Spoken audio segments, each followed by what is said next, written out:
afternoon, and thank you for joining us for News Updates at 12. My name is Tandi Wemzumara.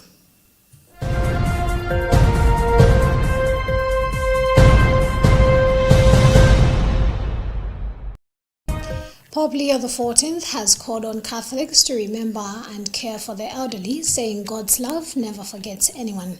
In his message for the World Day for Grandparents and the Elderly, to be marked on the 26th of July 2026 under the theme I Will Never Forget You, the Pope said many older people experience loneliness and the pain of being forgotten. He noted that God's unfailing love offers hope and dignity to the elderly, especially those living alone or in care facilities. The Holy Father also said the day serves as a reminder that the Church is called to welcome and care for people of all ages who remain children of God throughout their lives.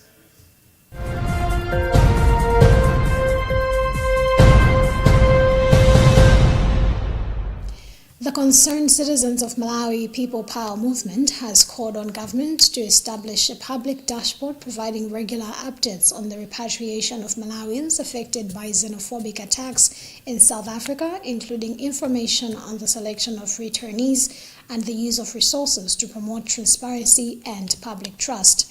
In a letter signed by Chairperson Edward Kambanje, the movement has also urged authorities to prioritize women, children, the elderly, persons with disabilities, and other vulnerable citizens during the exercise. It further called for returnees to be transported from Manza border to their respective homes in a safe and dignified manner. The movement, however, commended government of Malawi for the swift response in assisting affected Malawians.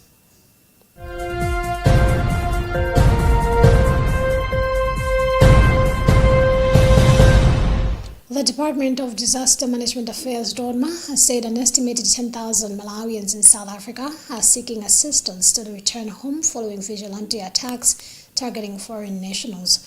Government says it has already repatriated some affected citizens, deployed a task force to South Africa, and established reception facilities at Kamuzu Stadium in Luntha to support returnees. However, DODMA says the scale of the operation has created significant financial and logistical challenges and is appealing to development partners, the private sector, humanitarian organizations, and well-wishers to support.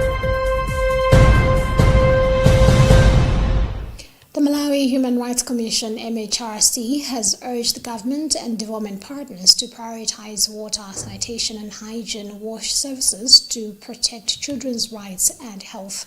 In a statement marking the Day of the African Child, MHRC Chairperson Chikondi Chijozi has said access to safe water and sanitation is a basic right for every child, expressing concern over recurring cholera outbreaks, saying poor sanitation and unsafe water continue to endanger children, particularly in the districts of Blantyre, Chikwawa, Neno, Lilongwe, and Nkatabe.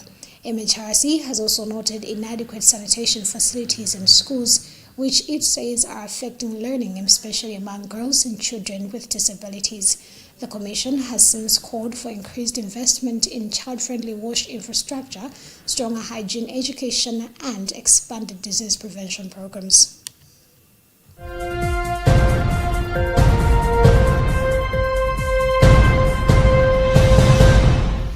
And now, in other news, South Africa has admitted that growing accusations of xenophobia are beginning to hurt its economy, with local artists and businesses facing setbacks in other African countries.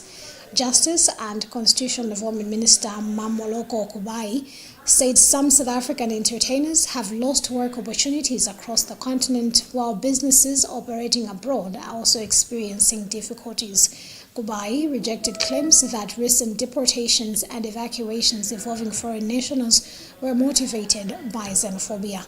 She said the measures were aimed at addressing illegal immigration and enforcing the country's laws. She, however, acknowledged that South Africa is facing increasing criticism and that the fallout is having real economic consequences.